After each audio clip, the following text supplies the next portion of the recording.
আসসালামু আলাইকুম। আমি মুক্তা আছি আপনাদের সাথে। দেশ ও দেশের বাইরে যে যেখান থেকে ভিডিওটি দেখছেন, আশা করছি সকলে আল্লাহর রহমতে ভালো আছেন।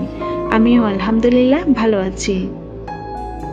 একটা সত্য কথা হলো, একটা সংসার টিকে থাকে ভালোবাসায়, আর তা মজবুত হয় একটা নারীর সম্মানে। কারণ একজন নারী যখন তার স্বামীর ঘরে ভালোবাসা আর সম্মান পায়, তখন সে ঘরে শান্তি নেমে আসে। কারণ নারীরা যোগ্য সম্মান পেলে ভালোবাসা দিয়ে সংসারটাকে আগলে রাখে, আর তখনই সে ঘরটা হয়ে ওঠে এক টুকরো শান্তির। দীর্ঘ লম্বা একটা ঈদের ছুটি কাটিয়ে আমার প্রিয় সংসারের রেগুলার কাজকর্মগুলো নিয়ে আবারও আপনাদের মাঝে। আশা রাখছি বরাবরের মতো আমার আজকের ভিডিওটাও আপনাদের ভালো লাগবে। গ্রামে যাওয়ার আগে মোটামুটি পুরো ঘরটা ক্লিন করে রেখে তারপরে গিয়েছিলাম। তারপরে দেখা গিয়েছে যেহেতু অনেকদিন গ্রামে ছিলাম, বাসায় এসে যেদিনই এসেছিলাম ওই দিনই সব রুমের চাদর চেঞ্জ করে ফেলেছি। যদিও পরিষ্কার ছিল, তারপরও অনেকদিন যেহেতু থাকা হয় নাই, ধুলোবালির আস্তরণ পড়েছিল। আবার অনেকদিন না থাকার কারণে ওই চাদরে আসলে শোয়াও ঠিক না, ওটা তুলে ফেলা উচিত। তো ওই দিনই মোটামুটি একটানা সকাল থেকে বিকাল পর্যন্ত কাজ করে পুরো ঘর ক্লিন করে ফেলেছিলাম, সব রুমের চাদরে চেঞ্জ করে ফেলেছিলাম। তবে এরপরও দেখা গিয়েছে বাসায় যেহেতু ছোট বাচ্চা আছে, ছোট বাচ্চার মায়ের আসলে কাজের কোনো শেষ নেই, ঘুরে ফিরে ওই একই কাজই বারবার করে নিতে হয়। এই করছি তো কাজটা দেখা যায় আবারও একটু পর করে নিতে হয়, এই হচ্ছে অবস্থা। আর আমরা যারা ছোট বাচ্চার মায়েরা একটু ঘরটাকে সবসময় পরিপাটি গুছিয়ে রাখতে পছন্দ করি বা পরিষ্কার রাখতে পছন্দ করি, বাচ্চা থাকা সত্ত্বেও তাদের আসলে কাজের চাপটা আরও একটু বেশি থাকে। আর এটা ছিল পরের দিনের ভিডিও। আমার বেডরুমের চাদরটা আবারও চেঞ্জ করে নিলাম একদিন পরে। মাঝে মধ্যে এমনও হয় সকালে একবার চাদর চেঞ্জ করেছি, রাত্রিবেলা আবারও চেঞ্জ করা লাগে। যেহেতু বাবু আমার বেডরুমের বিছনার মধ্যেই বেশিরভাগ সময় থাকে, একটু টিভি দেখে বিছনার উপর বসে আবার এটা সেটা খায়, আবার আমি একটু রেস্ট করলে সে আমার সাথে থাকে। তো ওই চাদরটাই বেশি নোংরা হয়, আবার মাঝে মধ্যে না বলে বিছনার উপর দাঁড়িয়ে হিসু করে ফেলে। আসলে ওই বিষয়টা সে কোনো পুরোপুরি বুঝে উঠতে পারে না, মাঝে মধ্যে বলে আবার মাঝে মধ্যে বিছনার উপর দাঁড়িয়ে সেরে ফেলে। তো যার কারণে বাসায় যেহেতু সবাই নামাজ কালাম পড়া হয়, বিছনাটা অপবিত্র হয়ে যায়, তো সাথে সাথে চাদরটা চেঞ্জ করে ফেলি। যে কোনো মিরর বা গ্লাস টাইপের জিনিস আমি সবসময় চকচকে এবং ক্লিন দেখতে পছন্দ করি। কোনো দাগ একদমই সহ্য করতে পারি না, তাই যার কারণে বাসায় যত গ্লাস টাইপের জিনিস বা মিরর আছে সব কিছুই ডেইলি ক্লিন করাটা আমার রেগুলার একটা কাজের মধ্যে পড়ে। যতই ব্যস্ততা থাকে না কেন, দিনের বেলা সময় না পেলে রাতের বেলা হলেও আমি সেই কাজটা করে থাকি। অনেকদিন ধরে আপুরা কমেন্টস করে রিকোয়েস্ট করছিলেন বিরিয়ানি রেসিপি শেয়ার করার জন্য। তবে আমি আজকে বিরিয়ানি রান্না করছি না, আজকে বিফ তেহারি রান্না করছি, সেটাই শেয়ার করছি। আমি এখানে 2 কেজি গরুর মাংস একটু ছোট করে কেটে ধুয়ে পানি জড়িয়ে যে হাঁড়িতে রান্না করব সে হাঁড়িতে নিয়ে নিয়েছি। আর আমি এই ফুল রান্নাটা একটা হাঁড়িতেই করে দেখাবো।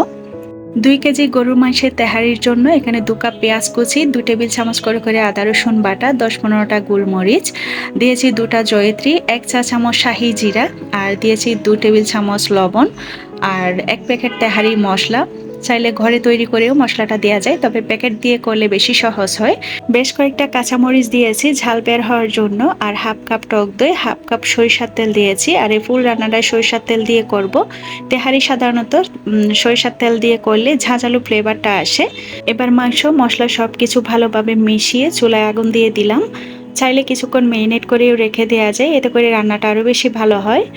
আর নতুন গৃহিণীর আপুরা যদি ঠিক এইভাবে ফলো করে তেহারি রান্না করেন, তাহলে আপনার তেহারি খুবই পারফেক্ট হবে এবং পরিবারের সবাই খুব পছন্দ করবে। যে কোনো রান্নায় বা রেসিপিতে আলাদা আলাদা কিছু টিপস থাকে, সেগুলো জানা থাকলে রান্না সবসময় পারফেক্ট হবে। একজন আপু জিজ্ঞেস করেছিলেন আমি কি বিয়ের আগে থেকেই রান্না পারতাম নাকি বিয়ের পরেই সব শিখেছি। আসলে রান্নাটা হচ্ছে একটা আর্ট, আমি সব সময় বলি। যে জানে তার জন্য খুবই সহজ, আবার যে জানে না তার জন্য খুব কঠিন একটা কাজ। আর রান্নাবান্নায় কোনো কিছু মুখস্থ করার নেই, আসলে মুখস্থ করে রান্না করা যায় না, সেটা কিন্তু একদমই ভালো হবে না। তো প্র্যাকটিক্যালি অভিজ্ঞতা লাগে, যতই দিন যাবে যতই রান্না করবেন ততই আপনার অভিজ্ঞতা হবে, নিজেই নিজে টিপস বের করতে পারবেন যে এই রান্নায় এই উপকরণটা দিলে ভালো হতো বা পরিমাণটা এতটুকু দিলে ভালো হতো। আসলে এখানে কেউ কাউকে তেমন একটা শেখাতে পারে না, জাস্ট একটু ধারণা দিতে পারে আর কি। তবে রান্না করলে হবে না, তার সাথে একটু ভালোবাসা একটু মনোযোগও দিতে হবে। আবার এমনও অনেকে আছেন দীর্ঘ একটা সময় ধরে রান্না করার পরও বা লম্বা একটা সময় ধরে সংসার জীবন পার করার পরও তাদের রান্নার হাত ভালো আসে না। আসলে অনেকে আছেন রান্না করতে হবে বলেই কোনো রকম রান্নাটা করেন, আবার অনেকে আছেন শখ করে ভালোবেসে রান্না করেন। আসলে পার্থক্য হচ্ছে এখানেই। আমি বিয়ের আগে কোনো রান্না পারতাম না। আমার আম্মু আমাদের ২ বোনকে কোনোদিন চুলার আশেপাশেও যেতে দেননি। তবে ঘরের অন্যান্য কাজগুলা করতাম। ঘর গোছানো বা পরিষ্কার পরিচ্ছন্নতা এগুলো করতাম। সেগুলো খুব ভালোভাবে করতে পারতাম। তবে রান্না-বান্নার কাজ কোনো কিছুই করতে পারতাম না। শুধু চাটা বানাতে পারতাম। আর যেহেতু আমার খুব ছোট বয়সে বিয়ে হয়েছিল, কোনো কিছু বুঝে ওঠার আগে, শিখে ওঠার আগেই আমার সংসার জীবন শুরু হয়ে গিয়েছিল। তো শুরুর দিকে একটু হিমশিম খেয়েছিলাম, কোনো কিছু ভালো হতো না।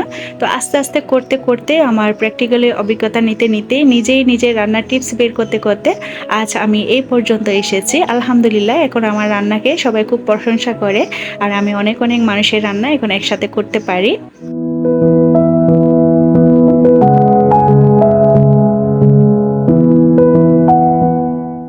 ওইদিকে তেহারির চালটা আমি আধা ঘন্টা আগে ভালোভাবে ধুয়ে পানিতে ভিজিয়ে রেখেছি, এতে করে তেহারিটা খুব সুন্দর হবে। আর চাল ধোয়া পানিটা রেখে দিয়েছি গাছে দেওয়ার জন্য। তেহারির মাংসটা সিদ্ধ হতে একটু সময় লাগবে। চুলায় বসিয়ে এবার বারান্দায় চলে এসেছি চাল ধোয়া পানিটা নিয়ে গাছের মধ্যে দেওয়ার জন্য। গ্রাম থেকে আসার পর দেখলাম কয়েকটা গাছ একেবারে মারা যায় যায় অবস্থা, কোনো পাতা ছিল না, সবগুলা পাতা ঝরে গিয়েছে। কিছু কিছু গাছ আছে আসলে যেগুলোতে ঘন ঘন প্রতিদিন পানি দিতে হয়, আবার কিছু গাছ থাকে যেগুলাতে সপ্তাহে একবার দিলেও চলে। তো গ্রাম থেকে এসে সাথে সাথে বোরকাটা খুলে আমি গাছ দেখতে চলে এসেছিলাম। যখন দেখলাম গাছের এই অবস্থা, সাথে সাথে পানি দেওয়া শুরু করলাম। চিন্তা করেছিলাম গাছগুলা হয়তো বা মারা গিয়েছে, কোনো পাতা ছিল না। তো পানি দেওয়ার পর একদিন পরে দেখতে পেলাম আবার নতুন করে পাতা বের হওয়া শুরু করেছে। তার মানে ভিতরে জীবিত ছিল, হয়তো বা একটু একটু ২-১ দিন পর মারা যেত, এমনটা হতো আর কি। তো নয়নতারা গাছেও এমন ছিল, পাতাগুলো চড়া শুরু করেছে, কেমন নিস্তেজ হয়ে গিয়েছিল। তো পানি দেওয়ার পর আবার সতেজ হয়ে গিয়েছে। যাই হোক, এদিকে হচ্ছে আজকে পুঁইশাকগুলার মধ্যে আমি চাল দেওয়া পানিটা দিচ্ছি। পুঁইশাকগুলো খুব সুন্দর আবারও বড় হয়ে গিয়েছে, খাওয়ার মতো ২-৩ দিন পর আবারও তুলতে পারবো। আর কিছু হলুদ গাছ লাগিয়েছিলাম, এগুলাও দেখলাম খুব সুন্দর ওঠা শুরু করেছে। বারান্দার গাছগুলোর মধ্যে ফুল থাকলে বেশি ভালো লাগে। তো কিছু কিছু ফুল আছে যেগুলো সারা বছরই ফোটে, যেমন নয়নতারা, বাগান বিলাস, আবার রঙ্গন ফুল। রঙ্গন ফুলও দেখলাম মোটামুটি সব সময় থাকে। তো সামনে চিন্তা করলাম সবগুলা গাছে আমি এই টাইপের করে ফেলবো যে ফুলগুলা সারা বছরই ফোটে।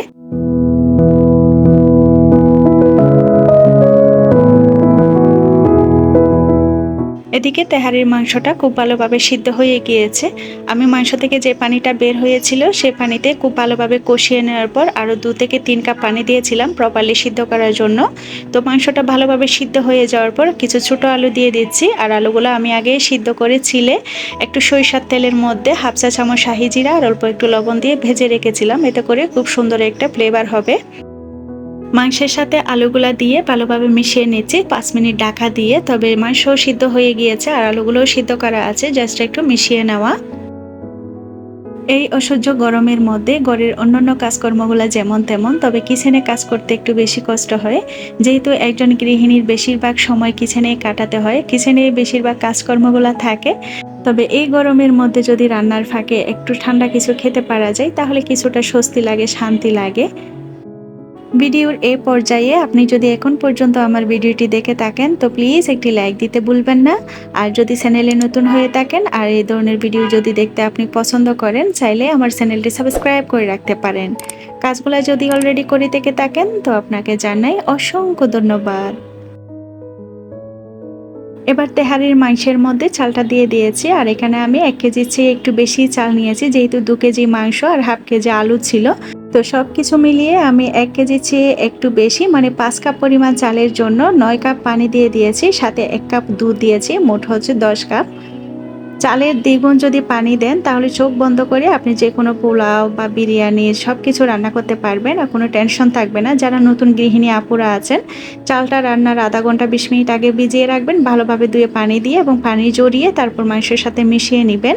এরপর হচ্ছে আপনি চালের ডাবল পানি দিলে কিন্তু চোখ বন্ধ করে রান্নাটা করে নিতে পারবেন। ১৯-২০ হবে না, একদম পারফেক্ট ওয়েতে হবে।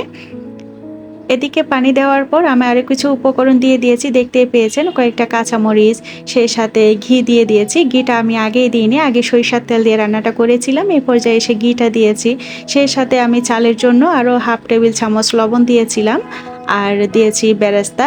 তেহারির মধ্যে হচ্ছে সবচেয়ে মূল উপকরণ, যে উপকরণগুলোর জন্য এটার নাম হচ্ছে মূলত তেহারি, একটু ঝাঁঝালো ফ্লেভার হবে, সেগুলো হচ্ছে পেঁয়াজ বেরেস্তা। পেঁয়াজ বেরেস্তা অবশ্যই দিবেন, আরও একটু বেশি পরিমাণে। আর এই পর্যায়ে দিয়েছি, আমি দেখিয়ে দিয়েছি কোন পর্যায়ে পেঁয়াজ বেরেস্তা বা কোন উপকরণ দিয়েছিলাম। সেই সাথে গোলমরিচের জাল, আর হচ্ছে কাঁচামরিচ বেশি করে, আর একটু জয়ত্রী, এইসব উপকরণ দিলে। সেই সাথে হচ্ছে সরিষার তেল দিয়ে মূলত তেহারি রান্না করতে হয়, কোনো সয়াবিন তেল ব্যবহার করবেন না।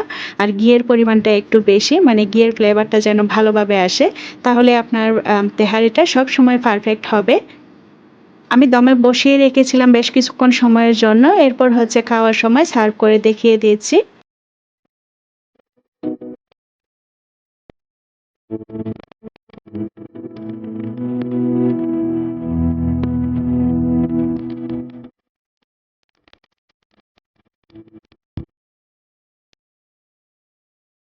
বিকালবেলা একটু সুপার শপে গিয়েছিলাম, কিছু মশলাপাতির প্রয়োজন ছিল যেগুলো সচরাচর সব জায়গায় পাওয়া যায় না, তো সেগুলো নিয়ে এসেছি। সোহার বাবাও সাথে গিয়েছিল। আর কোনো কিছু কেনাকাটা করতে গেলে আমি একা একা যেতে স্বাচ্ছন্দ্য বোধ করি না, সোহার বাবাও সাথে গেলে একটু ভালো লাগে। নিজে একা গেলে দেখা যায় একটা লিমিটের মধ্যে সবকিছু কেনাকাটা করতে হয়, নির্দিষ্ট একটা টাকা দিয়ে ওই টাকার মধ্যে শেষ করতে হয়। তো সোহার বাবার সাথে গেলে দেখা যায় আনলিমিটেড, যত খুশি নেওয়া যায়। তবে আমার এই চালাকিটা কিন্তু সে বুঝতে পারে, সে আমাকে টাকা ধরিয়ে দিতে চায়, তবে আমি রাজি হই না।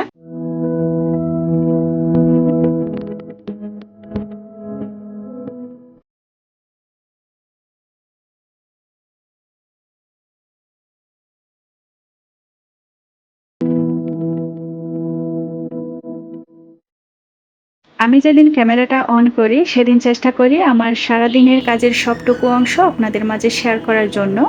তো আমার আজকের ভিডিওটা আপনাদের কাছে কেমন লেগেছে, আর আপনারা কোন ধরনের ভিডিওগুলো দেখতে বেশি পছন্দ করেন, চাইলে আমাকে ছোট্ট একটা কমেন্টে জানাতে পারেন। ভিডিওর শেষ পর্যায়ে চলে এসেছি, আর আমার আজকের ভিডিওটা এই পর্যন্তই। আল্লাহ সবাইকে সুস্থ রাখুন, ভালো রাখুন সেই কামনা করে, আর আমার পরবর্তী ভিডিও দেখার আমন্ত্রণ জানিয়ে আল্লাহ হাফেজ।